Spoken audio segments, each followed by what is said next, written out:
სად მიდის სინამდვილეში ადამიანი სიკვდილის შემდეგ? სად ვეძებოთ სწორი პასუხი? როცა მსოფლიო სავსეა ერთმანეთის საწინააღმდეგო და ურთიერთგამომრიცხავი თეორიებით. აი სამი ძირითადი შეხედულება სიკვდილის შემდეგ ადამიანის მდგომარეობის შესახებ. პირველი შეხედულება. მკვდარი ხარ და მორჩა. წერტილი. მრავალ ადამიანს სჯერა, რომ რეალობა მხოლოდ ისაა, რასაც ვხედავთ, ან მეცნიერებას შეუძლია ახსნას. შესაბამისად, მათთვის სიკვდილი დასასრულია. ადამიანი კვდება, მიწაში იხრწნება, ჭიები შეექცევიან და სულ ეს არის. აღარ იქნება სამარადისოდ. თუმცა თვალი ბევრ ისეთ რამეს ხედავს, რასაც მეცნიერება ვერ ხსნის და მეცნიერება ხსნის ბევრ ისეთ რამეს, რასაც თვალი ვერ ხედავს. უამრავი რამ არსებობს სამყაროში ისეთიც, რასაც ვერც თვალი ხედავს და ვერც მეცნიერება ხსნის. უამრავი პასუხგაუცემელი შეკითხვა დარჩებოდა, რომ არა ღვთის რწმენა. მეორე შეხედულება. უკვდავი სული. სულის უკვდავებაზე შეხედულება ყველაზე მეტადაა გავრცელებული და ასწავლის, რომ როცა ვინმე კვდება, მხოლოდ სხეული იხრწნება. ადამიანის სული კი განაგრძობს სიცოცხლეს. მსგავსი შეხედულებაც ბადებს უამრავ კითხვას და სხვადასხვა რელიგიებში უთანხმოებაა იმასთან დაკავშირებით, თუ სად მიდის სული სიკვდილის შემდეგ. და თუ იგი მართლა მიდის სადმე, მაშინ სულს უნდა შეეძლო სხეულისგან დამოუკიდებლად სიცოცხლე.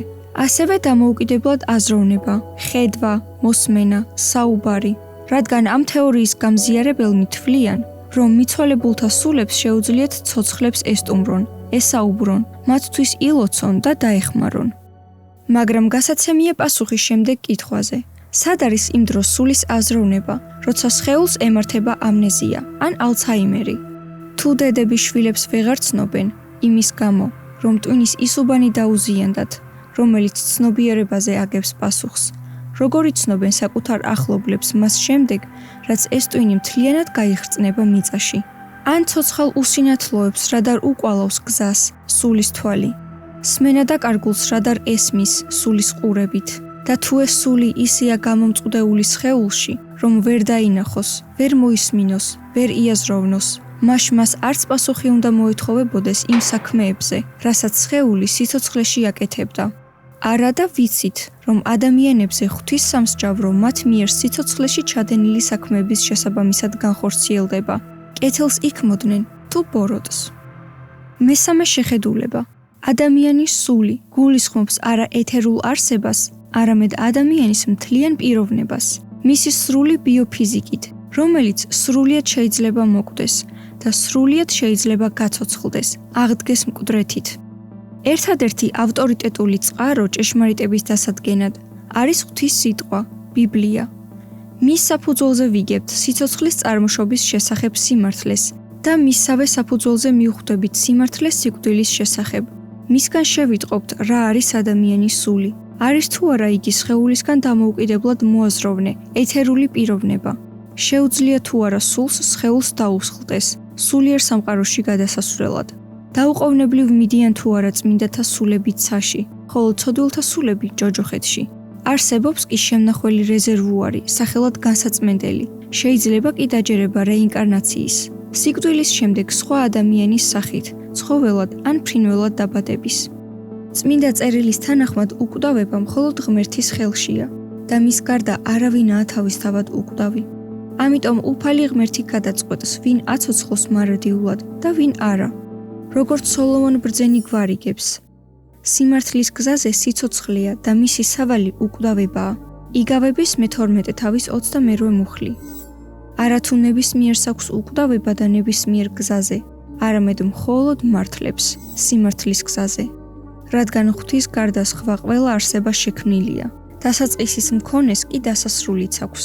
მხოლოდ დაუსაბამო და უსასრულო ღმერთს შეუძლია გაუხანგრძლივოს ქმნილებას სიცოცხლე და მისივე ნებისამებრ მიენიჭოს მარადიულობა. ყოველი ამისგან განსხვავებული სწავლება მოდის ძველი გველისგან, რომელმაც კაცობრიობის პირველი წყვილი აცდუნა მომხიბვლელი სიტყვებით, არ მოკვდებით. მან დააჯერა ადამიანებს, რომ მათი სულები უკვდავია. როგორც პირველ წყვილს აფრთხილებდა მაცდურის შესახებ ღმერთი, ისე გვაფრთხილებს დღეს ჩვენც, რომ ღვთისა და კაცობრიობის მტერი, ზნედაცემული ანგელოზი, რომლის სახელია სატანა, აცდუნებს მთელი დედამიწის მცხოვრებთ თავისი სიცრუით. ამიტომ გავითავისოთ, როცა უფალი ამბობს: აჰა, ჩემია ყველა სული, როგორც მამის სული, ისე შვილის სული მე მეკუთვნის. ოღონდ ცოდვილი სული უნდა მოკვდეს. ეზეკიელის მე-18 თავის მე-4 მუხლი. იგი გულისხმობს სიკვდილს, ამ სიტყვის სრული გაგებით. ტვერი ხარ და მტვრადვე მიიქცევი. დაბადების მე-3 თავის მე-19 მუხლი. ვიდრე გამოგძერწავდი ადამიანად და გაგაცოცხლებდიო ჩემი სიცოცხლის სუნთქვით, მანამდე, როგორც მიწას, შენ არ შეგეძლო ფიქრი, სიყვარული თუ სიძულვილი და ისევე ვეღარ იფიქრებ, ვეღარც ვეღარაფერს იგრძნობ, როცა მიწად მიიქცევი. მხოლოდ მაშინ, თუ შენი სიცოცხლის მანძილზე ერწმუნე ჩემს სიტყვას, მერწმუნე ღმერთს, სიკვდილიდან შენს გამომხსნელს და ჩემი სიცოცხლის კანონი შეიყვარე, კვლავ აღგადგენ მტვრისაგან და გაცოცხლებ ჩემთან ერთად, მარადიულად. ვინაიდან ცოდვის საზღაური არის სიკვდილი, ხოლო ღვთისმადლის საუკუნო სიცოცხლე, ჩვენი უფლის იესო ქრისტეს მიერ, რომაელთა მე-6 თავის 23 მუხლი. ღმერთის მორწმუნე კიდეც რომ მოკვდეს იცოცხლებს. არ თქმულა ყველა იცოცხლებსო, არამედ ღმერთის მორწმუნეო და იცოცხლებს არა ეთერული სულის სახით, არამედ ფიზიკურად აღდგება მკვდრეთით. როგორც ჩვენი უფალი, იესო ქრისტე აღდგა ფიზიკურად მკვდრეთით, იგივე ჯვარცმული და ჩვენთვის განგმირული სხეულით, უხრწნელობით აღმდგარი და უკვდავებით შემოსილით. როგორი სიწმინდის სხეულებითაც უნდა აღდგნენ უფალში განსვენებული მკვდრები პირველი აღდგომისას. 1 კორინთელთა მე-15 თავის 51 მუხლიდან 55 მუხლის ჩათვლით. აჰა, გეტყვით თქვენ საიდუმლოს, ყველანი როდი მოვკვდებით, მაგრამ ყველანი შევიცვლებით, ერთ წამში, თვალის დახამხამებაში, როცა ახმიანდება უკანასკნელი საყვირი, რადგანაც ახმიანდება და მკვდრები აღდგებიან უხრწნელნი, ხოლო ჩვენ შევიცვლებით, რადგანაც ამ ხრწნადმა უნდა შეიმოსოს უხრწნელობა და ამ მოკვდავმა უნდა შეიმოსოს უკვდავება. ხოლო როდესაც ეს ხრწნადი შეიმოსავს უხრწნელობას და ეს მოკვდავი შეიმოსავს უკვდავებას, მაშინ აღსრულდება დაწერილი სიტყვა: დაინთქა სიკვდილი ძლევით. სად არის სიკვდილო, ნესტარი შენი? სად არის ჯოჯოხეთო, ძლევა შენი?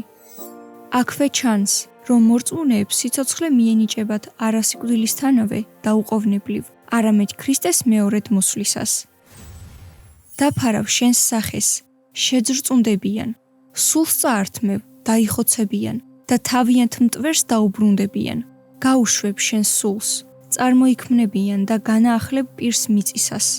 103 ფსალმუნის 29 და 21 მუხლები. ებრაულად რუახ ღვთის სულს ნიშნავს, ხოლო ნისმათ სუნთქვას. ადამ ახ მიწას ნიშნავს, ადამ კი კაცს. როცა ღმერთმა მიწისაგან კაცი გამოძერწა და თავისი მაცოცხლებელი სუნთქვა ჩაბერა მასში, კაცი იქცა ცოცხალ არსებად, ცოცხალ სულად, რომელსაც ებრაულად ჰქვია ნეფეშ, მშვინვა.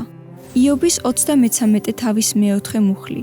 ღვთის სულმა, რუახ, შემქმნა მე და ყოვლად ძლიერი სუნთქვამ, ვანისმათ, მომანიჭა სიცოცხლე. დაბადების მეორე თავის მე-7 მუხლი.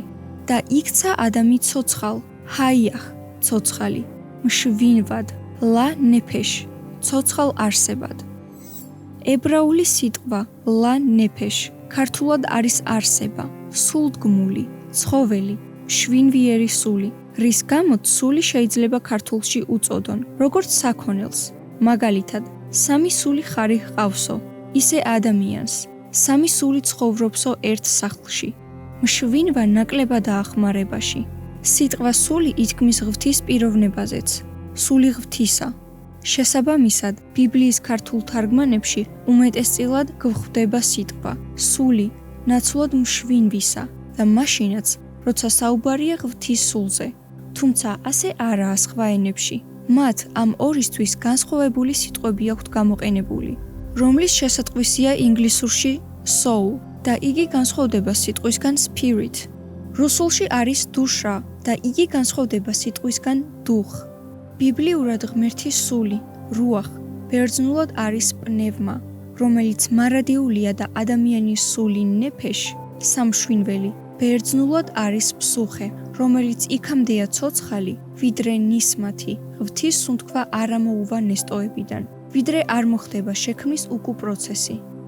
ამიტომ ღმერთზეა დამოკიდებული მოკვდება ადამიანი მარადიულად, თუ კვლავ გაცოცხლდება და იცოცხლებს მარადიულად. თუ თავისკენ მიაბრუნა თავისი სული და უკანვე წაიღო თავისი სუნთქვა, ერთიანად გაწყდება ყოველი ხორციელი და მიწად მიიქცევა ადამიანი. იობის 34 თავის მე-14 და მე-15 მუხლები. ამგვარად, კაცს უბრალოდ კი არ აქვს დამოუკიდებლად მოაზროვნე ეთერული სული, არამედ თავად არის ადამიანის სული, მშვინვა. მას შემდეგ, რაც ადამიანი ცოდვით დაეცა, მისი მთლიანი პიროვნება გახდა მოკვდავი და გენეტიკურად ცოდვას და სიკვდილს დაექვემდებარა მთელი მისი შთამომავლობაც. როცა ადამიანები კვდებიან, სამშვინველი უბრუნდება მიწას, ხოლო ღვთის მაცოცხლებელი სუნთქვა უბრუნდება ღმერთს.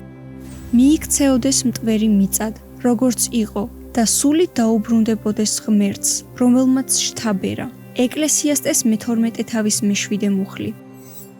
სიკვდილისას პიროვნების რაღაც ნაწილი კი არა, იგი მთლიანად მკვდარია. მკვდარნი უგონოდ იმყოფებიან, მდუმარედ განისვენებენ თავიანთ სამარხებში, აღდგომის დღის მოლოდინში. ამოუვა სული, დაუბრუნდება თავის მიწას, იმ დღეს გაქრება მისი ფიქრები. 145 ფსალმუნის მე-4 მუხლი. ამიტომ გახდა საჭირო აღდგომა, თორემ თუ მკვდარი ნამდვილად მკვდარი კი არ იქნებოდა, არამედ სიცოცხლეს განაგრძობდა სადმე, მაშინ მკვდართა აღდგომა აზრს დაკარგავდა.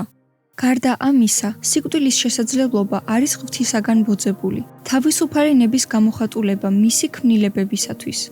უფალი გვაცნობს სიცოცხლეს, როგორც წმინდა სიყვარულის კანონზე დაფუძნებულ მშვენიერებას და გვეუბნება, თუ ეს შენ გაბედნიერებს და მოსაწონია შენი პიროვნებისთვის, აირჩიეს სიცოცხლე, ხოლო თუ შენთვის სიწმინდე, ღვთისა და მოყვასის წრფელი სიყვარული ტვირთია და ტანჯვა, აირჩიეს სიკვდილი და როგორც არ არსებობდი აქამდე, აღარც ამის შემდეგ იარსებებ. მოწმედ მოვუხმობ დღეს სასა და მიწას, რომ სიცოცხლე და სიკვდილი, კურთხევა და წყევლა დაგიდე წინ, ამოირჩიეს სიცოცხლე, რათა იცოცხლოთ შენ და შენმა შთამომავლობამ. მეორე რჯულის 20 თავის მე-19 მუხლი. ღმერთი ამბობს, რომ სიცოცხლე არჩევანია და არა იძულება. აჰა, შენს წინაშე დამიდევს დღეს სიცოცხლე და სიკეთე, სიკვდილი და ბოროტება. მეორე რჯულის 20 თავის მე-15 მუხლი. სიცოცხლე სიკეთის თანამგზავრია, ხოლო სიკვდილი ბოროტების მეწყვილეა. განგიცხადა შენ, ადამიანო, რა არის კეთილი და რას მოითხოვს შენგან უფალი? მხოლოდ სამართლიან მოქმედებას, მოწყალების სიყვარულს და შენი ღმერთის წინაშე თავმდაბლად სიარულს. მიქას მე-6 თავის მე-8 მუხლი. სწორედ სიცოცხლესა და სიკვდილს შორის არჩევანის თავისუფლების სიმბოლო იყო ედემის ბაღის შუაგულში მდგარი ორი ხე. ერთი იყო ხე სიცოცხლისა და მეორე ხე კეთილისა და ბოროტის შეცნობისა. ხე, რომლის ნაყოფის მჭამელნით საკუთარ ტყავზე გამოცდიდნენ იმ უზარმაზარ განსხვავებას, რაც სიკეთესა და ბოროტებას შორის არის. წმინდად შექმნილი ადამიანი, რომელმაც ცოდვა არ იცოდა, აკრძალული ნაყოფის შეჭმის შემთხვევაში ბოროტებას, ცოდვას გაუგებდა გემოს. ცოდვა ბოროტებაა და იგემებდა ცოდვის შედეგსაც, სიკვდილს. თუმცა პირველ წყვილს სიკვდილი გააზრებულად არ აურჩევია, არამედ შეცდნენ, როცა გველის სახით მოლაპარაკე სატანამ დაარწმუნა სიცრუეში. არ მოკვდებით. იგივენაირად აცთუნებს ძველი გველი დღემდე მათ შთამომავლობას, აჯერებს რა, რომ მათი სული უკვდავია.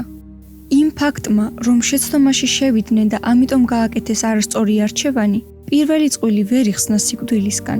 ერთადერთი გადარჩენის შანსი, რომელიც არსებობდა და რომელიც ღვთის სისხლის ფასად მიეცა კაცობრიობას, იყო შენელებული სიკვდილი, გააზრებული არჩევანის გასაკეთებლად, ხელახალი დაბადებისთვის ქრისტეში.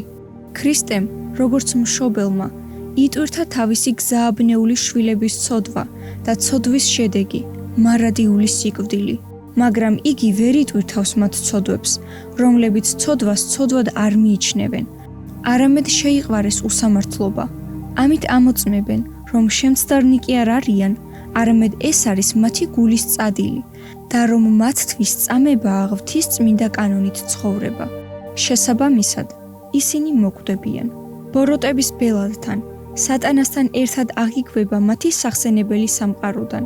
როგორც არ არსებობდნენ არსად ერთ დროს, ისე აღარ იარსებებენ აღარსად, აღარასდროს. ვინაიდან ღმერთი სუნთქვა აცოცხლებს ყველა სულდგმულს, ბოროტებში დიდხანს ვეღარ დარჩება შეურაცხყოფილი ღვთის სუნთქვა, სიცოცხლის სული. ყველა ცოცხალი ქმნილება წააგავს საათის მექანიზმს.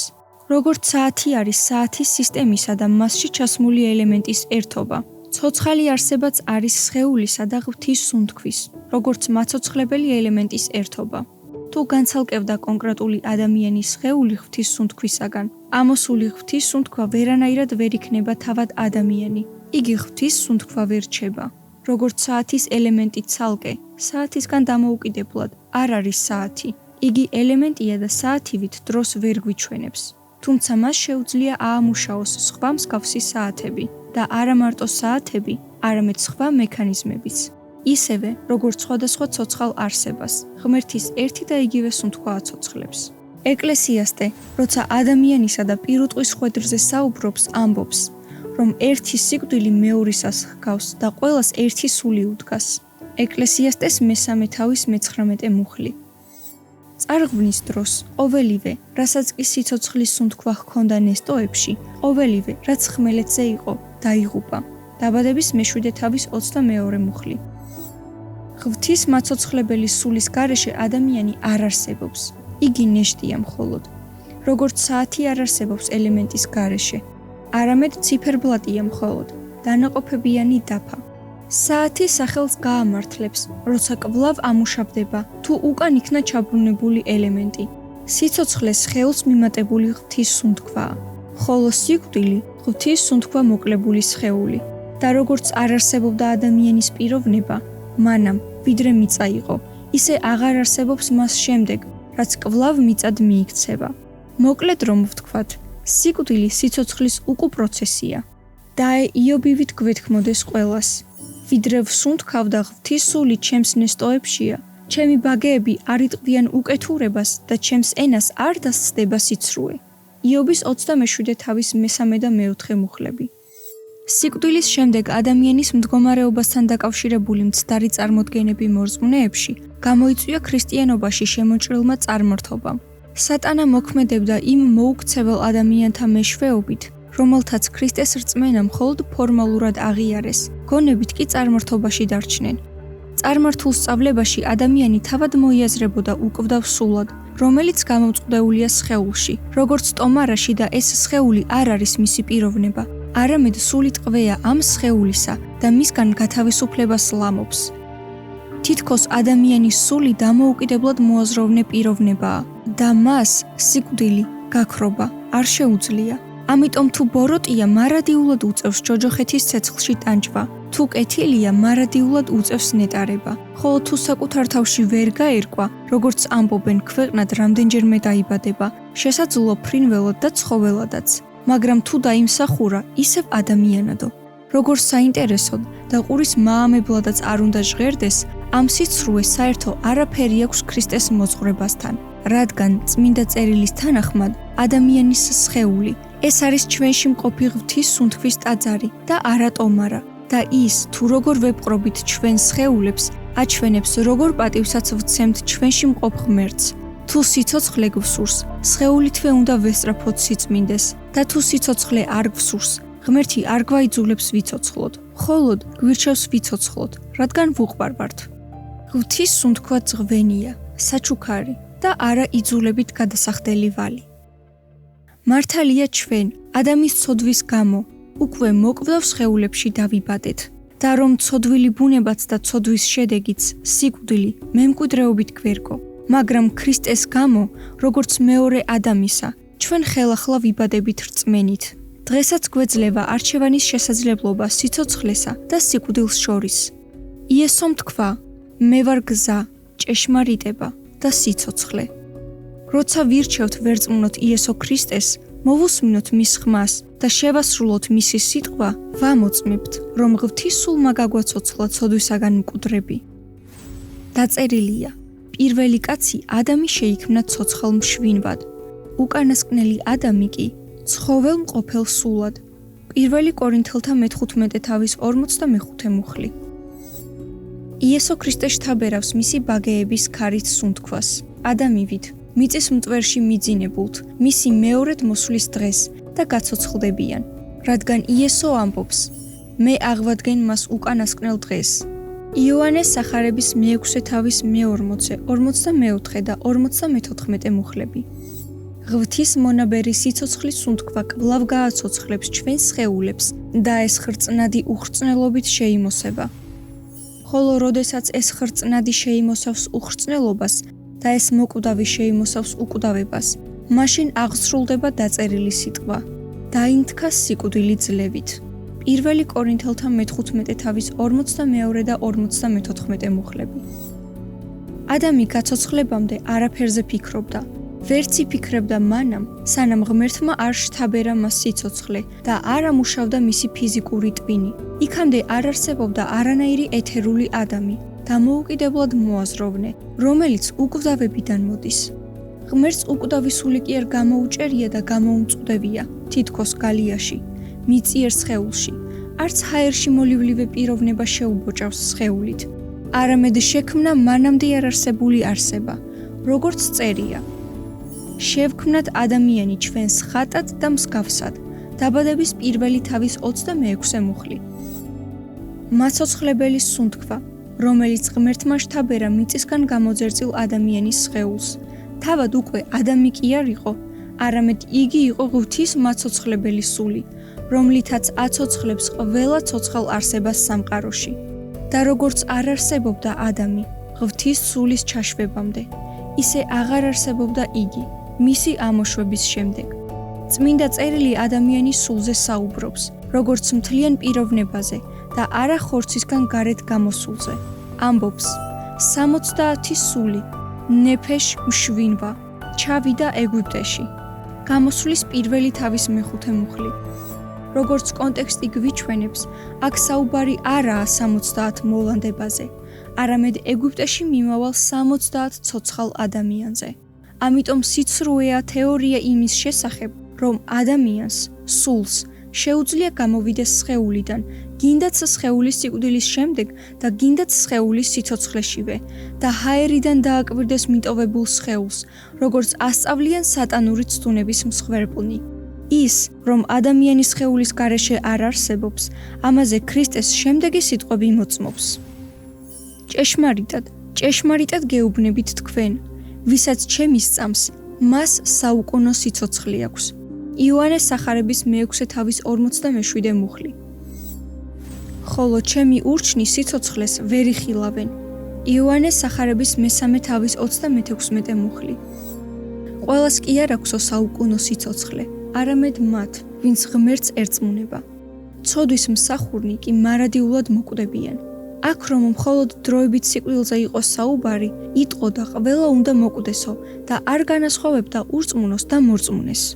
პირველი სიკვდილით ორთავე კვდება, მაგრამ მეორე სიკვდილით მხოლოდ ბოროტეულნი და ეს მოხდება საბოლოო სამშაბლოს დღეს, როცა მკვდარი უკეთურნი აღდგებიან მკვდრეთით ცოტახნით, მათ მიმართ გამოტანილი განაჩენის მოსასმენად, რის შემდეგაც მარადიულ სიკვდილს მიეცემიან, რაც ნიშნავს არარსებობას. დანიელის მე-12 თავის მეორე მუხლი. მრავალი მიწაში მიძინებული გამოიღვიძებს, ზოგი საუკუნო სიცოცხლისთვის, ზოგი საუკუნო გმობისთვის და შერცხვენისთვის. საუკუნო გმობისთვის გამოღვიძება არ ნიშნავს, რომ ბოროტეულნი სხედან და უკუნისამდე ისმენენ მათი მისამართით გაკიცხვას, არამედ იმას, რომ გამოსწორების სხვა შანსი აღარ მიეცემათ, საბოლოოდ შერჩებათ უწმინდურის სახელი, მოკვდებიან, როგორც დაწერილია ცოდვილ სულებთან დაკავშირებით და გახვდებათ მათივე უღირსი სახელიც. დაახლოებით ისევე, როგორც იმ მკვდრებს სოფლიო ისტორიაში, რომელთაც საგმობად დაუტოვეს საკუთარი სახელი თაობებს. სიმბოლურად სიკვდილი ძილთანაც არის შედარებული. ზოგი ისეთი მავნეა, დედამიწას უჯობს, რომ მან არც გაიღვიძოს. ზოგი კი ისეთი კეთილშობილია, მის გაღვიძება სიხარულით ეგებება სამყარო. ამიტომ დადგება დღე, როცა ბოროტეულნი ვეღარ გაიღვიძებენ სასიკვდილო ძილისგან, მართალნი კი არ დაიძინებენ სასიკვდილოდ. მეფე დავითი თავის ლოცვაში ღმერთს მფარველობას ევედრებოდა, რათა არ დაეძინა სასიკვდილოდ. მე-12 ფსალმუნის მე-4 მუხლი. სამსჯავროს დღემდე მკვდრებს უზრუნველად სძინავთ მიწაში. დიდებული აღდგომის დღეს კი ღმერთი გააცოცხლებს თავის შვილებს იგივე სიტყვით, რომელზეც დაწერილია: სიცოცხლე შეიქმნა ღვთის სიტყვით. ეს სიტყვა იქცა ხორცად, იესო ქრისტედ, რომლის სიმბოლოც იყო კრავი. ღმერთმა რომ მსხვერპლად მოიტანა წუთისოფლის დასაბამს, ედემის კართან და მისი ტყავით შემოსა ცოდვით გაძარცვული პირველი წყვილი დედამიწაზე, მათი სიშიშვლის დასაფარად. ისე დაიფარა დანაშაული ჩვენი და შევიმოსეთ ქრისტეს სიმართლე. ნეტარ არს კაცი, ვისაც ეპატია დანაშაული და ვისი ცოდვებიც დაიფარა, ვისაც ქრისტეს სიმართლე ჩაეთვლება საკუთარ სიმართლედ, რადგან ღვთის სისხლით განბანილნი მკვდრეთით აღდგებიან დიდებული აღდგომის დღეს და იხილავენ თავიანთ სიცოცხლეს, რომელიც უარყვეს ბოროტეულებმა. პირველი აღდგომიდან ღვთისგან განსაზღვრული ვადის გასვლის შემდეგ იქნება მეორე, უკეთურთა დროებითი აღდგომა. და როგორც უკვე ვიცით, მეორე აღდგომა არის სამსჯავროს მიერ გამოტანილი განაჩენის წაკითხვისა და აღსრულებაში მოყვანის დღე. მეორე აღდგომისას ბოროტეულნი უხრწნელი სხეულით კი არ აღდგებიან, როგორც პირველი აღდგომისას მართლები აღდგნენ, არამედ ისევ მოკვდავი, ძველი სხეულებით, განაჩენის მოსასმენად, რომელ განაჩენსაც თავადაც დაეთანხმებიან, რადგან სიმართლით იქნებიან განკითხულნი და რადგან არ მიიღეს მათ სახსნელად, მათი სიკვდილის სანაცვლოდ ქრისტეს ჩანაცვლებითი მსხვერპლი. ამიტომ თავად მოუწევთ აგონ პასუხი საკუთარ ცოდვებზე, უფლის კანონის წინაშე, ქრისტეს შუამდგომლობის გარეშე. სიავის მოქმედნი ერთხმად აღიარებენ, რომ სწორია უფლის განაჩენი და კვლავ მიუბრუნდებიან სიკვდილს, მხოლოდ ამჯერად მარადიულად. ადამიანის გონიერება თუ უგუნურობა, მისი არჩევანის სიბრძნე თუ სიშლეგე, განკითხვის დღეს გამოჩნდება, როგორც იტყვიან, წიწილებს შემოდგომაზე ითვლიანო.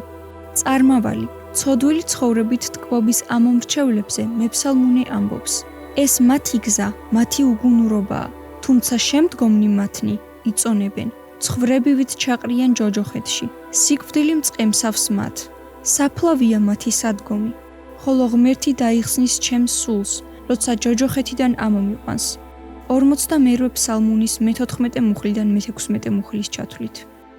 ნათლადაა ნათქვამი, რომ ჯოჯოხეთი სამარია და რომ ბოროტეულთათვის იგი საბოლოო სახლია, ხოლო მართლები დატოვებენ მას, როცა უფლის მაცოცხლებელი ხმა მისწვდება მათ სამარეში.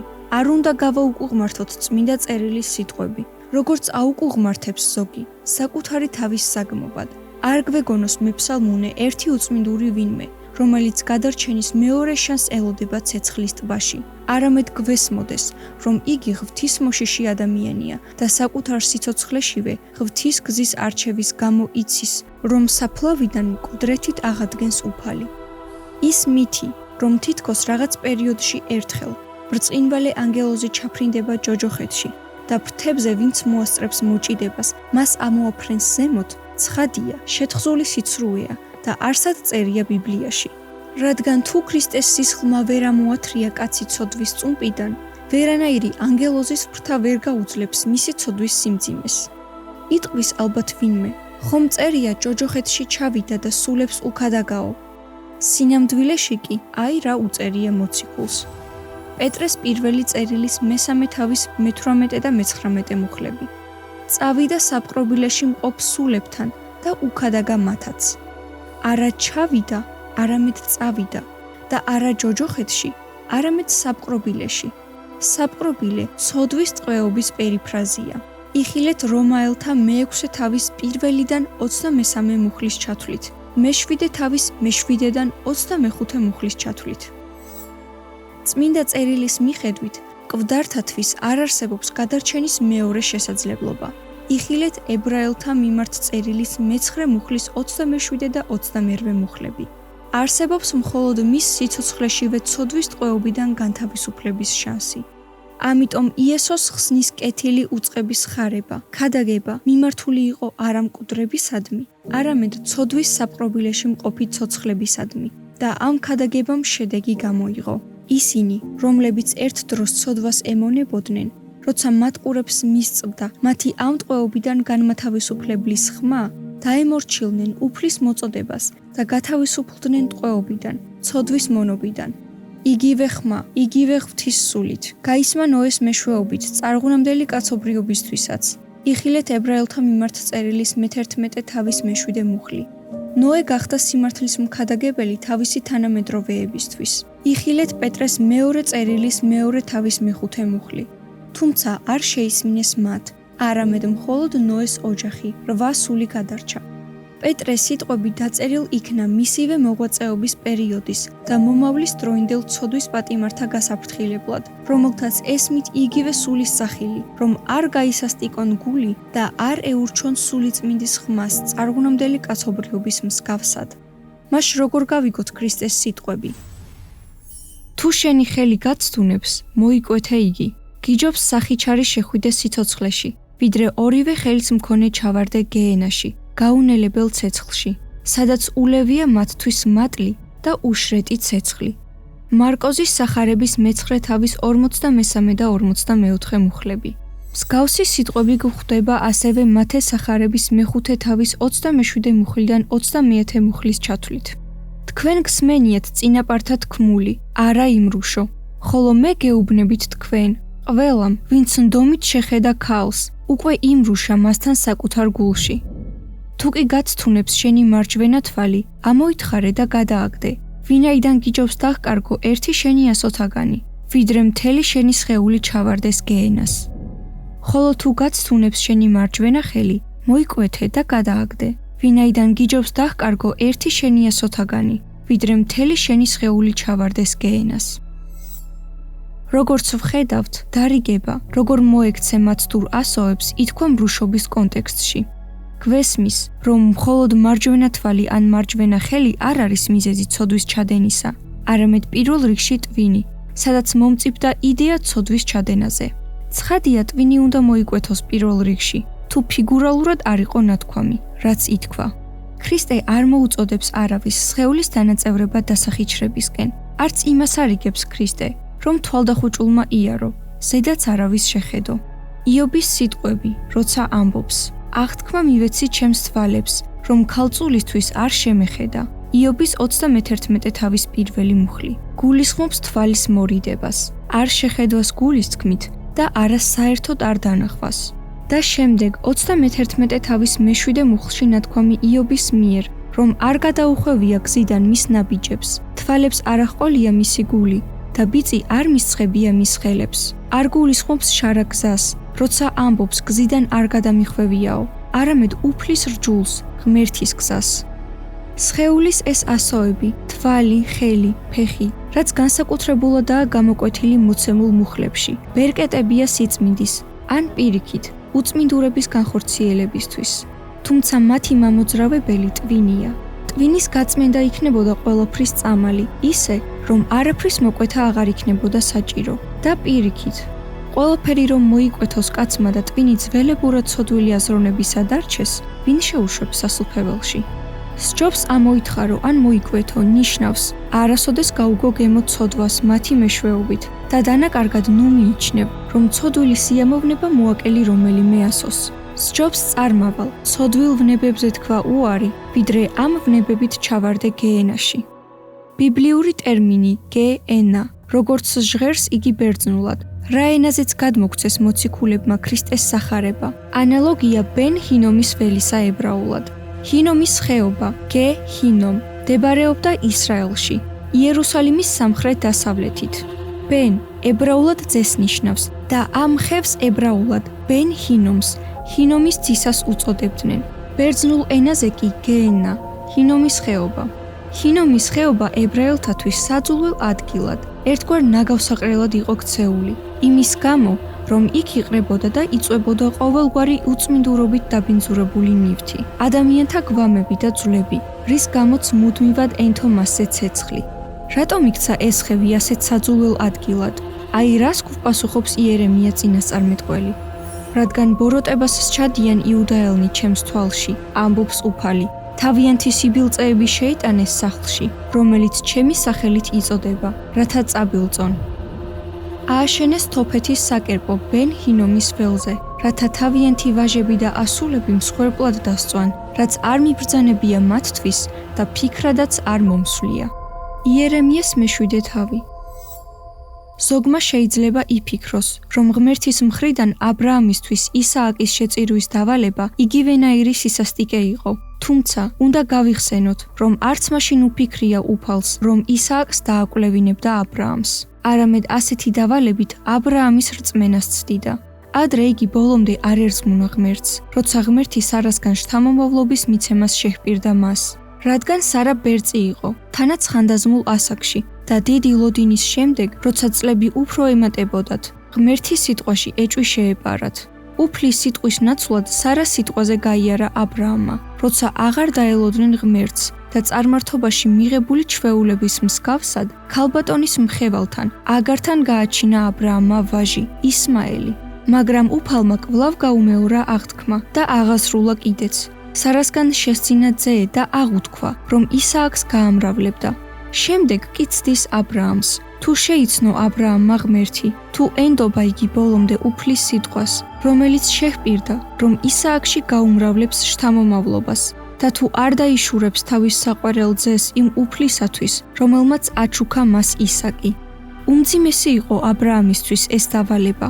აბრამი საკუთარ თავს არ დაიშურებდა ისაკისთვის. საკუთარ სიცოცხლეს გასწირავდა მისი სიცოცხლის სანაცვლოდ და ის ფაქტი, რომ მიყავს ისაკი ღვთისთვის შესაწირად, მოწმობს მის მიერ უკვე ღმერთის კარგად ცნობაზე და ამბობს: ღმერთი გამოაჩენს თავისთვის კრავს.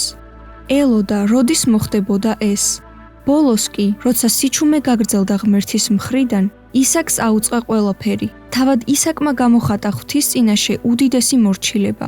ყმაწვილი იოლად დაუსხლტებოდა ხელიდან მოხუც მამას, ან გაქცევას ვინ გაუმტყუნებდა, მაგრამ იგი თავად ემორჩილება ღვთის ნებას და კრავივით უხმოდ უჩერდება მამას მსხვერპლად დაკვლისთვის. აბრაამს ღრმად სწამდა, რომ ღმერთი, რომელმაც ისაკი შესძინა მას და მისგან შეჰპირდა ცის ვარსკვლავებივით ურიცხ შთამომავლობას, არ ეცრუება აბრაამს. თუ უფალი დაუშვებს ისაკის მსხვერპლად შეწირვას, მაშინ კვლავ გაუცოცხლებს მას. წმინდა წერილში ნაჩვენებია, როგორ იჩქარა ღმერთმა სახსნელად. აღარ დააყოვნა აბრაამს, მსხვერპლად შეეწირა ისააკი, შეაჩერა იგი. უფალმა იხილა მისდამი აბრაამის ბოლომდე ნდობა და უსიტყვა მორჩილება. მაშინ აჩვენა ვერძი, ისააკის ნაცვლად რომ უნდა დაკლულიყო. ის ვერძი თავად იმ ღმერთის სიმბოლო იყო, აბრაამს რომ დაავალა შენი მხოლოდ შობილი შემომწირეო. თავად იესო ქრისტე იყო ის უფლის ანგელოზი, რომელმაც შეაჩერა ისაკზე აღმართული ხელი და თავისკენ მიატრიალა იმ კაცის ძისკენ, რომელიც როგორც კრავი უნდა დაკლულიყო. აბრაამიც, ისაკიც და ადამიდან მოყოლებული ყველა ცოდვილი კანონის ძალით უნდა მომკვდარიყო, რადგან ცოდვის საზღაური სიკვდილია, მაგრამ კაცთმოყვარე და შემბრალე ღმერთმა თავად იტვირთა სიკვდილი. მოკვდა უცოდველი ცოდვილთათვის და გადარჩენა მოუტანა არა მარტო აბრაამს, ან მის ხორციელ შთამომავლობას, არამედ ყველა ღვთის მორწმუნეს. როგორ განსხვავდება ეს ღმერთი წარმართთა კერპებისგან. ყოველი კერპის უკან სატანა დგას. სწორედ სატანისგან იყო ჩვილი ბავშვების კერპებისთვის ცეცხლში გატარება. წარმართებს რომც ჰქონოდათ რაიმე გასამართლებელი კერპთ მსახურებისთვის მათი უმეცრების გამო. არანაირი გამართლება არ ჰქონდა ისრაელს, რომელმაც ცოცხალი ღმერთი გაიცნო და გაცვალა იმ ხალხთა კერპებში, რომელი ხალხიც სწორედ მსგავსი ურჯულოებების გამო აყარა მათ წინაშე ღმერთმა და დაამკვიდრა ისრაელი მათ ნაცვლად. ამიტომ ასე თქვა უფალმა. დადგება ჟამი და აღარ ერქმევა ამ ადგილს თოფეთი და ბენ ჰინომის ველი, არამედ სასაკლაო ველი, თოფეთში დამარხავენ მკვდრებს უადგილობის გამო. ამ ხალხის გვამები ცის ფრინველთა და ველის მხეცთა საჯიჯგნი გახდება და არავინ იქნება მომგერიებელი. იერემიას მეშვიდე თავის 29 მუხლიდან 33 მუხლის ჩათვლით. მალევე ასრულდა ამ ადგილზე იერემიას წინასწარმეტყველება, ისე, რომ ჰინომის ველზე, სადაც ისრაელიანთა დაბნელებული გონებით განწირული, ჩვილი ბავშვები ცოცხლად იწვებოდნენ კერპებისთვის, თავად ეს ბნელეთის მოციქულები და ყოველი სიბილწის მოზიარე ადამიანი იქცა შეშად იქ გაჩაღებულ ომის ცეცხლში. თუმცა უფალს არ უთქვამს ცეცხლი არ ჩაქრებაო, არამედ არ ჩამქრალაო, რადგან ამ ადგილზე კვლავ განაგრძობდნენ განახვეტის დაწვას. იესო ციტირებს ესაია წინასწარმეტყველის 66 თავის 24 მუხლს. გამოვლენ და იხილავენ ჩემი შემცოდე ხალხის გვამებს, რადგან მათი მატლი არ კვდება და მათი ცეცხლი არ ჩამქრალა.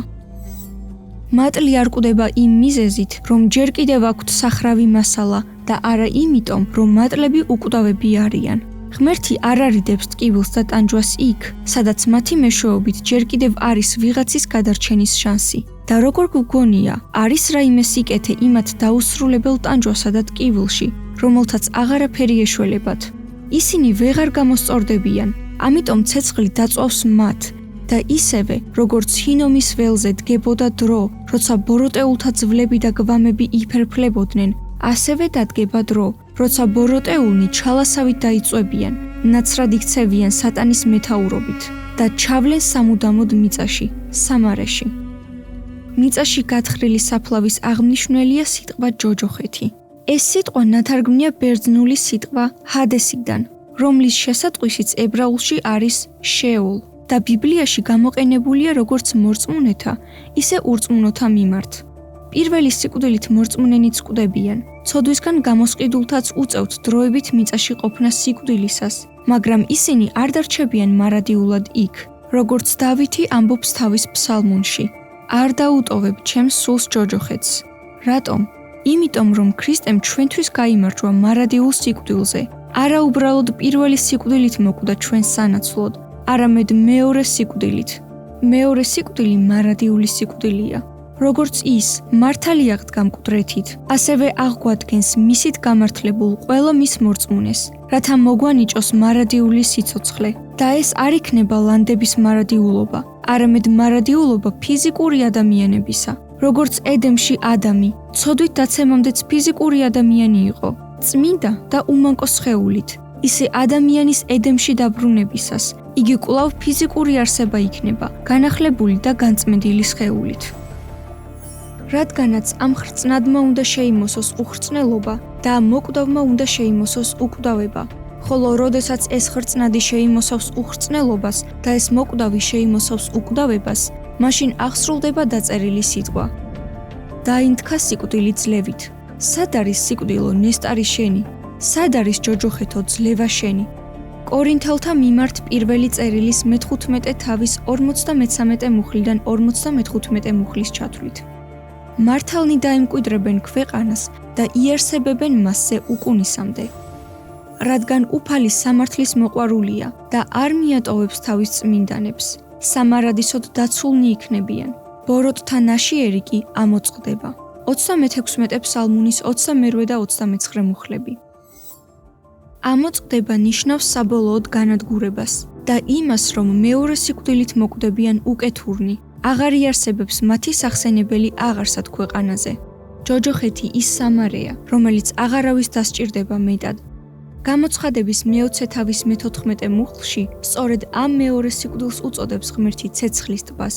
გაუნელებელ ჩაუქრობელი კი ისეთი ცეცხლია, რომელსაც ჯერ არ ამოუწურავ საწვავი მასალა, ბზედ და ჩალად შეკეთებული ბოროტეულნი და დროზე ადრე ვერავინ, ვერანაირი ძალა ვერ ჩააქრობს, ვიდრე არ აღასრულებს დაფერფვლის საქმეს.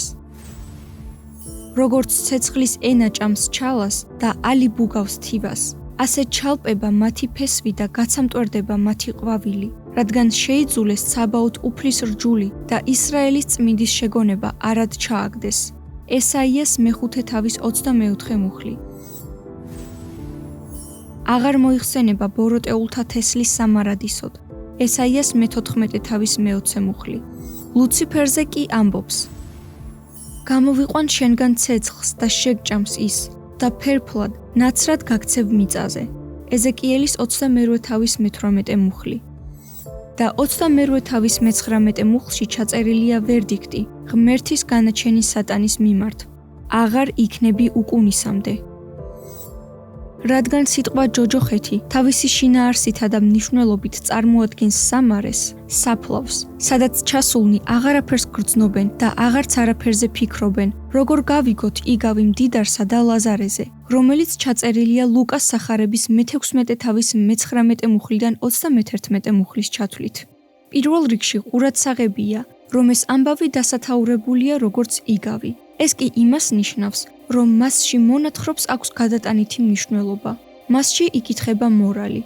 მოცემულ იგავში მდიდრის პერსონაჟით დახატულია ძუნწი და გულქვა ადამიანი, რომელსაც არ ებრალება ღარიბი, სნეული, მშიერმწყურვალი ადამიანები, ისეთები, როგორსაც იგავში ლაზარე წარმოადგენს. ხოლო ძაღლები, რომლებადაც წარმართები იყვნენ მიჩნეულნი იუდეველთა თვალში, იგავში ქრისტეს მიერ წარმოდგენილია იმ ცხოველთა სიმბოლოდ, რომელთაც ბევრ ადამიანზე მეტი გულმოწყალება გააჩნიათ. წყლულებს ულოკავდნენო ძაღლები. მდიდრის და ღარიბის სიკვდილის შემდეგ განვითარებული მოვლენების სცენა შემდეგნაირადაა აღწერილი სახარების ბერძნულ ხელნაწერში. გამოხდა ხანი და მოკვდა ღარიბი კაცი და ატაცებულ კი არ იქნა აბრაამის წიაღში, როგორც ზოგ ქართულ თარგმანშია. არამედ წაყვანილ იქნა იგი ანგელოზთა მიერ აბრაამის გულმკერდში. აქაც იგავისთვის დამახასიათებელ სიმბოლიზმს ვხედავთ. იგივე სიტყვა კოლპონ, გულმკერდი იოანეს გამოყენებული აქვს სახარებაში სერობის სცენის აღწერისას, როცა მან თავი მიაყრდნო იესოს გულმკერდს. რა იყო მოცემული იგავის ავტორის სათქმელი? იესოს სურდა ხალხის ყურადღება წარმავალი, დროებითი ფასეულობებიდან მარადიულ ფასეულობებზე გადაეტანა. იგი არ იგებს მსმენელთ სწორად გამოიყენონ მათ ხელთ არსებული რესურსები, რადგან წარმავალია ამ ქვეყნად ყველაფერი. ერთადერთი, რაც არ დაეკარგება ადამიანს და რაც ყველაზე დიდი სიმდიდრეა, არის მოყვასის მიმართ სიყვარული და თანაგრძნობა. იგავებში ხშირად ხეები და ცხოველები ლაპარაკობენ და არც ისაა გასაკვირი, რომ მოცემულ იგავში მკვდრებმა გამართეს დიალოგი. თანაც სასუფევლის მკვიდრი და ჯოჯოხეთში მობინადრე კარის მეზობლები აღმოჩნდნენ. ერთი სასუფევლის ბაღნარში მოსეირნე, მეორე კი მისი ნაკვეთის ბოლოს ისეთ ღრმა, ცეცხლოვან უფსკრულში ჩაძირული, რომ ვერავინ ჩასწვდება. ხმა კი ამოაწვდინა ამ სიშორეზე სალაპარაკოდ. ცხადია პირდაპირ არ უნდა გავიგოთ, არამედ მის მორალს ჩავწვდეთ, თორემ რა გამოვა, მანძილი არ არის, ცეცხლი არ არის, კვდარი კი მკვდარი არ არის. ლაზარე მწვეთი წყალი თუ ვერ ჩააწოდა ჯოჯოხეთში მწყურვალს, ხომ შეეძლო ერთი ცალი წვნიანი ხილი მაინც გადაეგდო თავისი ხეხილის ბაღიდან. ნუ თუ იმაზე ძუნწია, ვიდრე ის მდიდარი, ძუნწობისთვის რომ განაწესეს ჯოჯოხეთში. ადამიანურ სამსჯავროზეც კი ერთნაირი დანაშაულისთვის სასჯელი ერთნაირია, ხოლო განსხვავებული დანაშაულისთვის განსხვავებული. ნუ თუ წუთისოფლის მსაჯულთა სამართალი ღვთის სამართალს აღემატება, ნუ თუ სამართლიანობით განთქმული უზენაესი მსაჯული ნემსის ქურდსა და აკლემის ქურდს ერთ ქვაბში ხარშავს. ან თუ ჯოჯოხეთი მარადიულად წამებას ნიშნავს, ის, ვინც იგი მიიღო განაჩენად, სადიზმის ცოდვის გამო, არ ეტყვის ღმერთს, თავად ყველაზე დიდი სადისტი ყოფილხარო. დაუსრულებლად შეიძლება გაგრძელდეს შეუთავსებლობები, თუ იგავს იგავად არ ჩავთვლით და პირდაპირ მნიშვნელობებს მივანიჭებთ. სინამდვილეში მორალი ამ იგავისა არის ის, რომ ამ ქვეყნიური სიმდიდრე უპირატესობას არ განიჭებს ღვთის თვალში და არც სიღარიბე გამცირებს მის წინაშე. სტატუსი და სოციალური აღიარება აწმყოში არ ნიშნავს მარადიულად გარანტირებულ სტატუსს და კეთილდღეობას. არც ამ ქვეყნიური ღარიბნი რჩებიან მარად ღარიბებად. შესაძლოა ამ ქვეყნად მდიდარი მარადიულობაშიც მდიდარი იყოს, თუ სწორად განაგებდა ამ ქვეყნად თავის სიმდიდრეს და ღარიბნიც შეიძლება დარჩნენ მარადისობის გარეშე.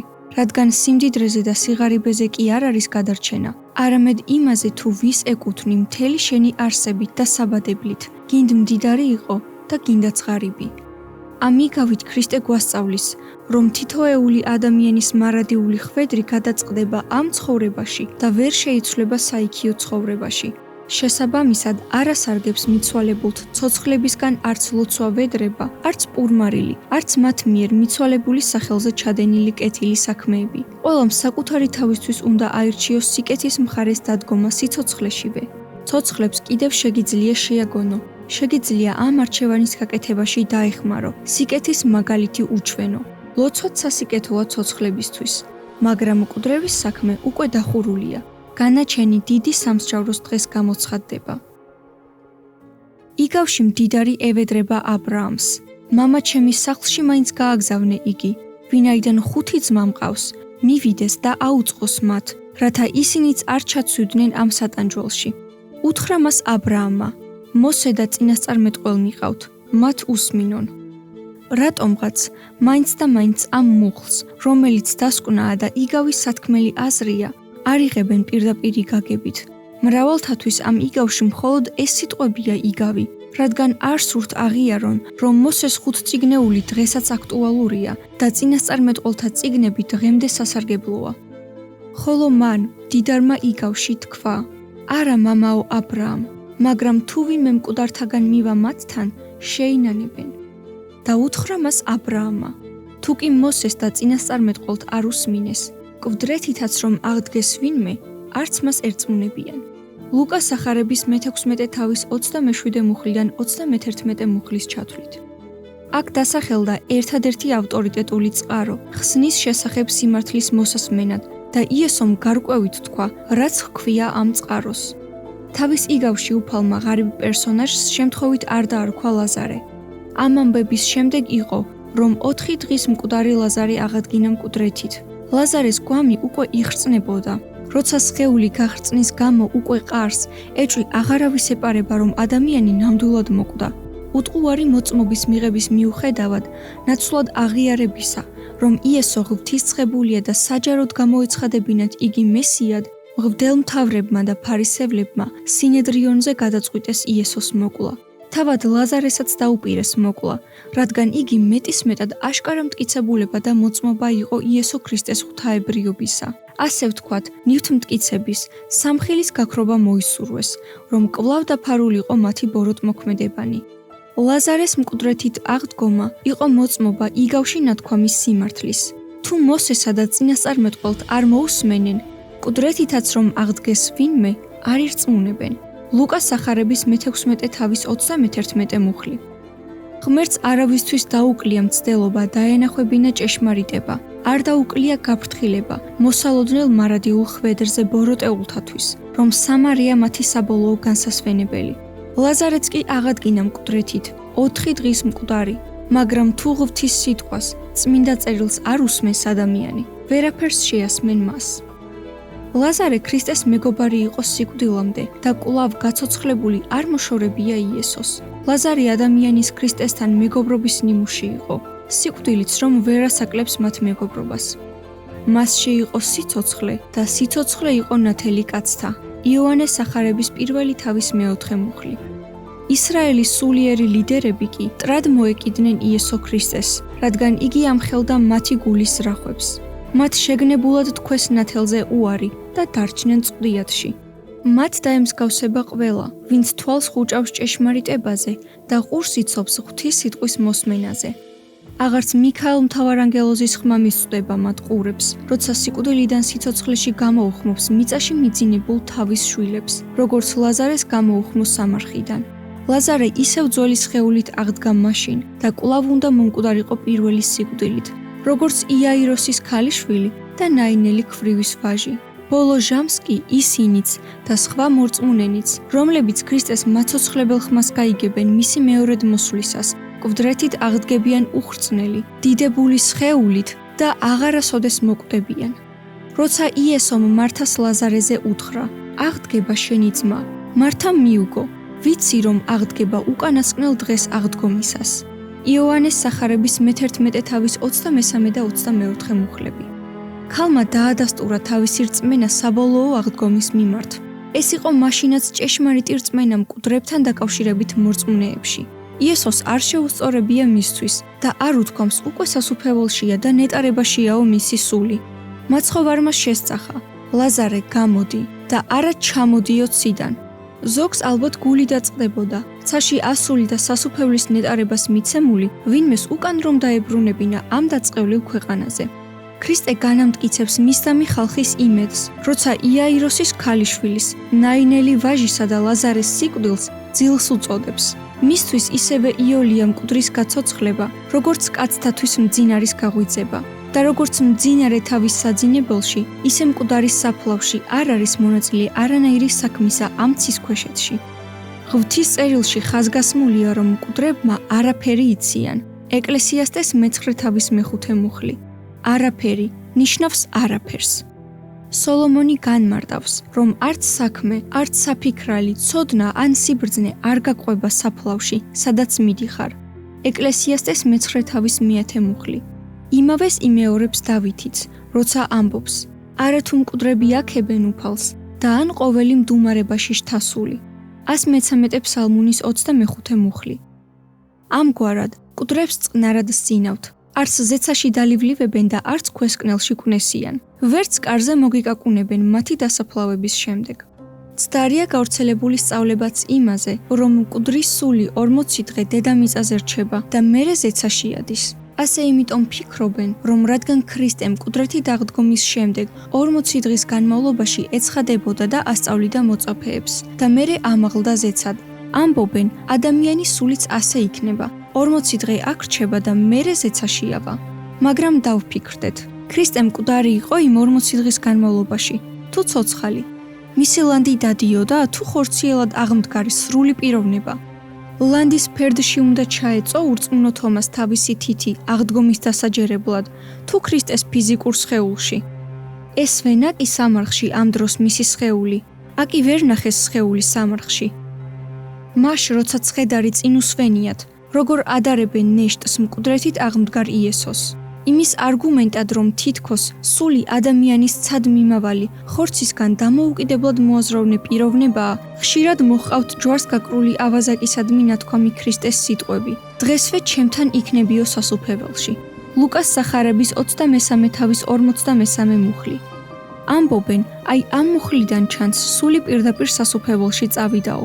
თუ ეს არის არგუმენტი, მაშინ სად გაქრა 40 დღის თეორია, სულის მიწაზე 40 დღით დარჩენისა. რომ არ დაგვაბნიოს სახარების ამ მონაკვეთმა, უნდა აღვნიშნოთ, რომ ადრეულ ქრისტიანულ ეპოქაში ახალი აღთქმის ხელნაწერები იწერებოდა სიტყვებისა და წინადადებების გამიჯვნის გარეშე. არ იყო გამოყენებული სასვენი ნიშნები და თუ გამოიყენებოდა, მხოლოდ 1-2. მაგალითად, ხანმოკლე პაუზები აღინიშნებოდა წერტილის საშუალებით. ხოლო დასრულებული აზრი მაღლა მდგომი წერტილით. რაც შეეხება მძიმეს, იგი სასვენიშნად შემოღებულ იქნა მოგვიანებით, მე-9 საუკუნეში. მისახვედრია, რომ თავდაპირველად ლუკას სახარების 23 თავის 43 მუხლს არ ჰქონია რაიმე სახის პუნქტუაცია. მიუხედავად იმისა, რომ ახალი აღთქმის არც ერთი ავტოგრაფული ნიმუში არ შემორჩენილა დღემდე. ეს ჩანს პაპირუსის ბოდრემიდან მე-14-მე-15 საუკუნიდან. მე-3 საუკუნის დასაწყისში დაწერილი P75 არის ლუკას სახარების წიგნის ჩვენს ხელთ არსებული უძველესი ასლი და მას არ აქვს მოცემულ მუხლში არანაირი სასვენი ნიშანი, სიტყვა დღესთან, არც თავში და არც ბოლოში. სასვენი ნიშნები არ არის ახალი აღთქმის კანონიკური ტექსტის განუყოფელი ნაწილი. სინამდვილეში ისინი ავლენენ მხოლოდ იმას, თუ როგორ იქნა წაკითხულ გაგებული მოცემული ტექსტი მათ მიერ, ვინც იგი შეავსო სასვენი ნიშნებით. პუნქტუაციის ნიშანი, მძიმე, ლუკას სახარების 23 თავის 43 მუხლში ნაცვლად სიტყვა დღეს შემდეგ დასმისა, როგორც უნდა იყოს წესით, შეცდომით დასვეს დღეს წინ, არა გრამატიკულ მიზეზთა გამო, არამედ იმ პერიოდში გაბატონებულ მცდარ თეოლოგიურ შეხედულებათა გამო. სინამდვილეში იმას კი არ ეუბნება იესო მასთან ერთად ჯვარცმულ ავაზაკს. შენ გეუბნები, მძიმე, დღესვე ჩემთან იქნებიო სასუფეველში. არამედ, შენ გეუბნები მე დღეს, მძიმე, რომ ჩემთან ერთად იქნები სასუფეველში. როგორი სიღრმისეული აზრი დევს უფლის ამ სიტყვებში. სწორედ იმ დღეს, როცა მისი პურის მჭამელის მიერ ამბორით გაყიდული ჯვარზე ეკიდა, საყვარელმა მოწაფეებმაც კი მიატოვეს და უარყვეს, როცა ყველას ეჭვი შეეპარა იესოში, როგორც მესიაში, მხსნელში, მაშინ როცა ნიშნის მოგებით ამბობდნენ, სხვებს იხსნი და საკუთარი თავის ხსნა კი არ შეუძლიაო, სწორედ ამ დროს, ასეთი საზოგადო ურწმუნოების დღეს, ავაზაკმა აღიარა იგი ჭეშმარიტ, უცოდველ კრავად, მესიად, რომელიც იღებდა სასჯელს მისი ურჯულო შვილების სანაცვლოდ და ასეთი პასუხი მიაგო ქრისტემ მის საოცარ რწმენას. დღეს, როცა ყველაზე ნაკლებად სარწმუნოდ ვჩანვარ ყველასთვის, სარწმუნო სიტყვას გეუბნები შენ, რომ ჩემთან ერთად გაიზიარებ სიკვდილზე გამარჯვებას. როგორც ვხედავთ, არასწორად ჩასმული უმცირესი სასვენი ნიშანიც კი ამ შემთხვევაში მძიმე, ძირეულად ცვლის ტექსტის აზრს. მაგრამ ღმერთი აღასრულებს თავის სიტყვას და არა იმას, თუ როგორ განმარტეს მისი ნათქვამი ადამიანებმა. ამიტომ გაუსვა ხაზი ქრისტემ, რომ არც ერთი წერტილი ან იოტა არ ამოვარდება ორჯულიდან, ვიდრე ყოველივე არ აღსრულდება.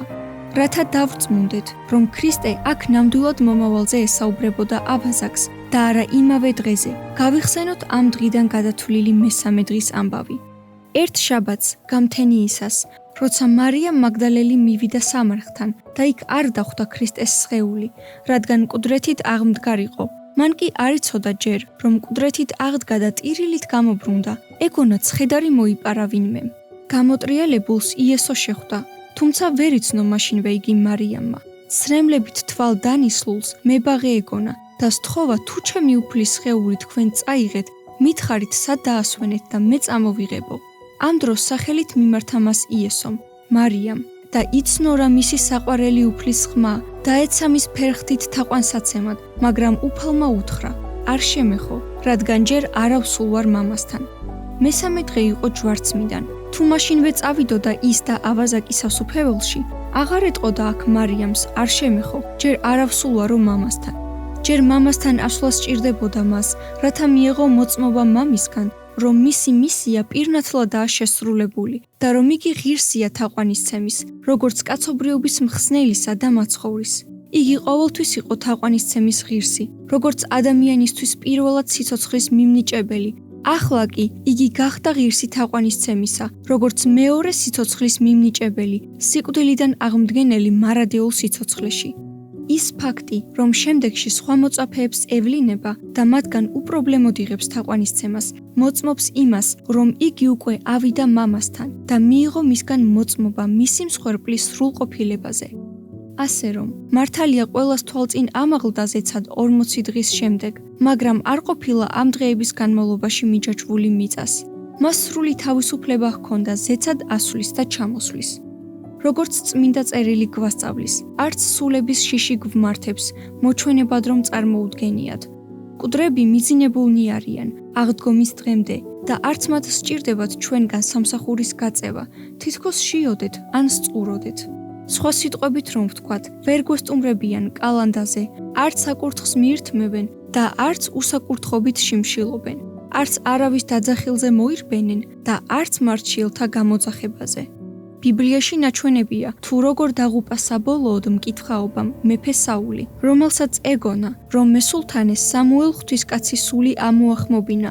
ამ დროს კი ავის სული, თითქოს სამუელი მიწიდან ამოვიდა, ღვთისკაცის სახელით ელაპარაკა საულს, თან საყვედურობს ვითომ, რისთვის შემაწუხე, რომ ამომიყვანეო. როგორ შეეძლო საულს დაეჯერებინა მათ თურისთვის. კითხავების მოშორება ჰქონდა ღმერთს მისთვის ნაბრძანები მთელი ქვეყნიდან. და იყო დრო, როცა ასეც იქცეოდა საული. ახლა რაღაცომ შეიცვალა. ვიდრე მკითხავს მიმართავდა, პირველი მეფეთა წიგნის 22 თავის მე-6 მუხლში ვკითხულობთ. დაეკითხა უფალს საული, მაგრამ პასუხი არ გაუცია მისთვის უფალს, არც სიზმრად, არც ურიმისა და არც წინასწარმეტყველთა პირით.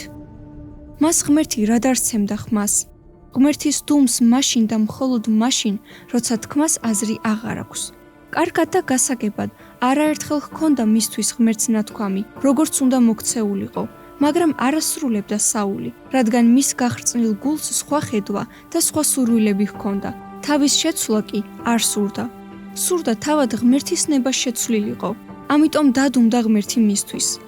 რამდენად ხშირია იგივე დღესაც, როცა ადამიანებს არ სურთ ყურად იღონ ცხადი დარიგება უფლისა, მის სიტყვაში გაჟღერებული და მიმართავენ მკითხავებს, ავსულებს, ყურის მაამებელი მომავლის საწინასწარმეტყველოდ. თუმცა ავი ძალები ბოროტად ხუმრობენ ასეთებთან და საულევით ღუპავენ მათ. მკვდრებს არც ცოცხალთა ხელიდან ზრუნვა სჭირდებათ, არც მათ სახელზე სანთლების დანთება თუ პარაკლისების გადახდა, არც ლოცვა და არც მათ ანგარიშზე ჩასარიცხი კეთილი საქმეების კეთება.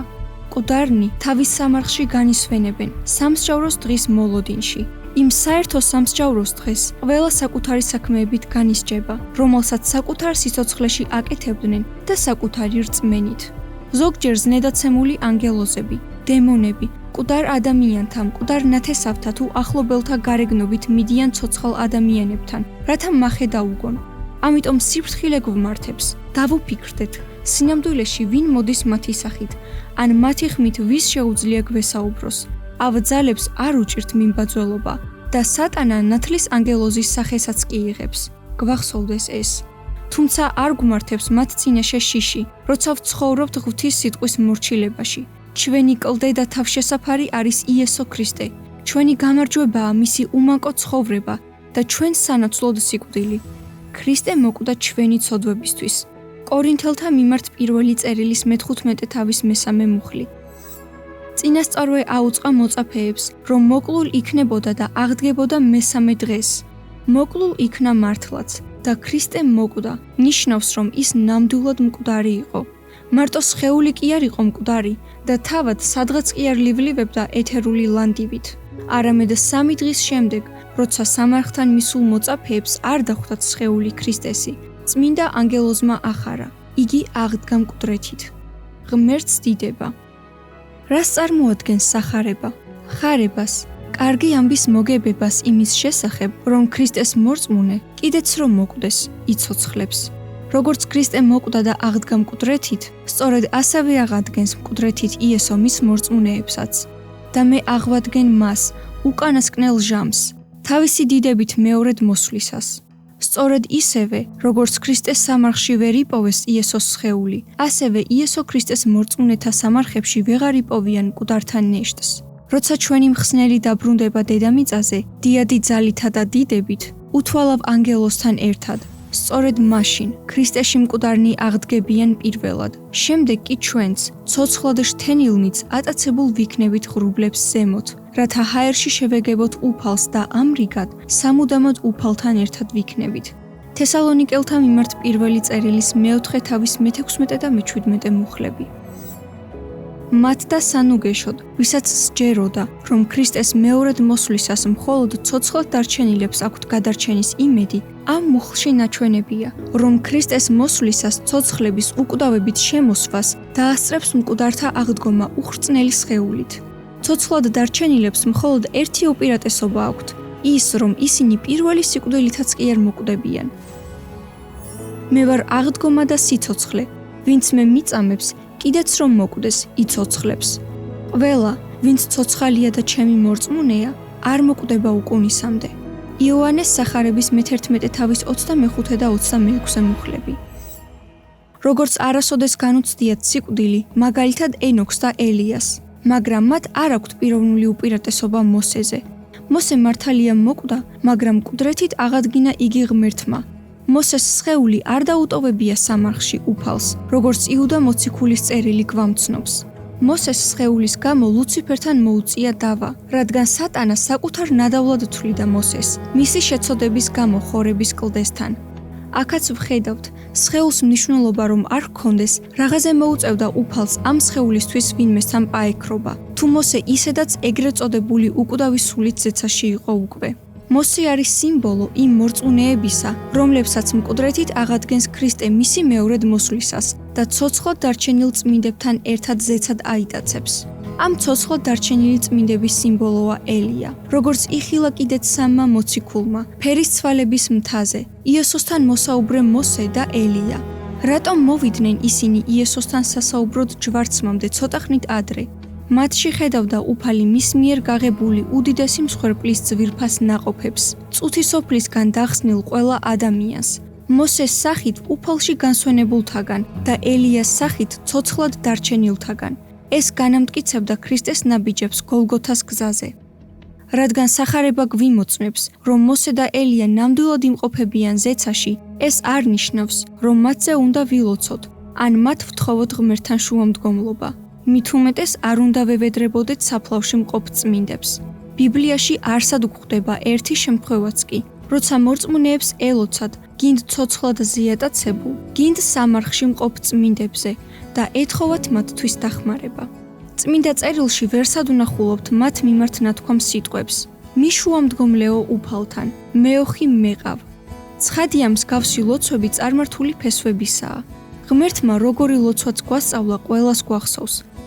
მართალთა კი არა, ცოდვილთა მოსახმობად მოვედიო, რომ მოინანიონ, ამბობს ღმერთი. ჯვარზე მართალთათვის კი არა, ცოდვილთა გადასარჩენად გაეკრა და ნუ თუ ყურს მოარიდებს მათ ღაღაც, როცა შველას სთხოვენ. თუ მხოლოდ წმინდებს უსმენს ღმერთი, დაღუპულა ყველა ადამიანი, რადგან ყველამ შესწოდა. მაგრამ რა მაგალითს გვაძლევს ქრისტესთან ერთად ჯვარცმული ავაზაკი? ნუ თუ დააბრკოლა იგი მისმა ცოდვებმა არ მიემართა ქრისტესთვის და ენოქი ახსენა ქრისტესთან შუამდგომლობისთვის თუ აბრაამი, მაშინ ავაზაკის გვერდით თუ იყო მაცხოვარი, დღეს ჩვენს გვერდითაა. პეტრე მოციქულიც, რომელმაც სამჯერ უარყო უფალი, მე ვერ მივმართავო ღმერთს, ასე თქვა?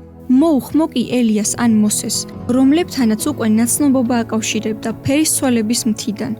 თუმცა უმძიმესი იყო მისი ცოდვა და საშინლად ტანჯავდა სინდისი, ათრთოლებული ხმით მაინც უფალს მიმართა ვედრებით, რადგან არავინაა ქრისტეს გარდა სხვა შუამდგომელი ცოდვილსა და ღმერთს შორის.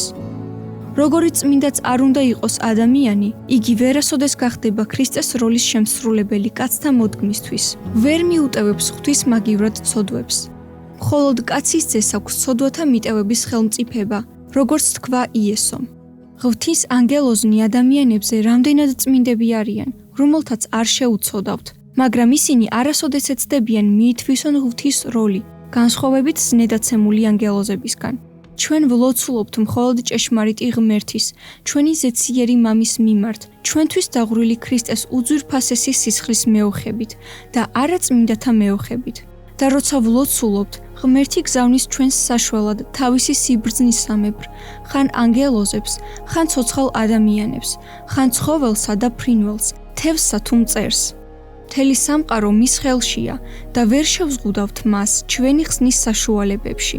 თავად ღმერთია დაინტერესებული ჩვენი გადარჩენით და მზად არის თითოეულის სათხოვრის მისაღებად, როგორც იესომ თქვა: ყველაფერი, რასაც მამა მაძლევს, ჩემთან მოვა, ჩემთან მოსულს კი არ გავაძევებ.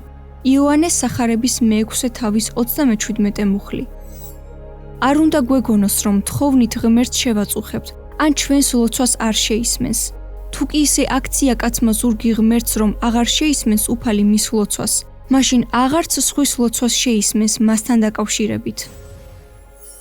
ძმა დახსნით ვერ დაიხსნის კაცს, ვერ მისცემს ღმერთს მის გამოსასყიდს. 42 ფსალმუნის მერვე მუხლი. იყო უფლის სიტყვა ჩემს მიმართ ნათქვამი. ადამის ძევ, თუ ქვეყანა შესწოდავს ჩემს წინაშე და განმიდგება, ხელს მოვუღერებ და პურის კვერთხს გადავუმტრევ. მოვუვლენ შიმშილს და გავუწყვეთ კაცსა და საქონელს.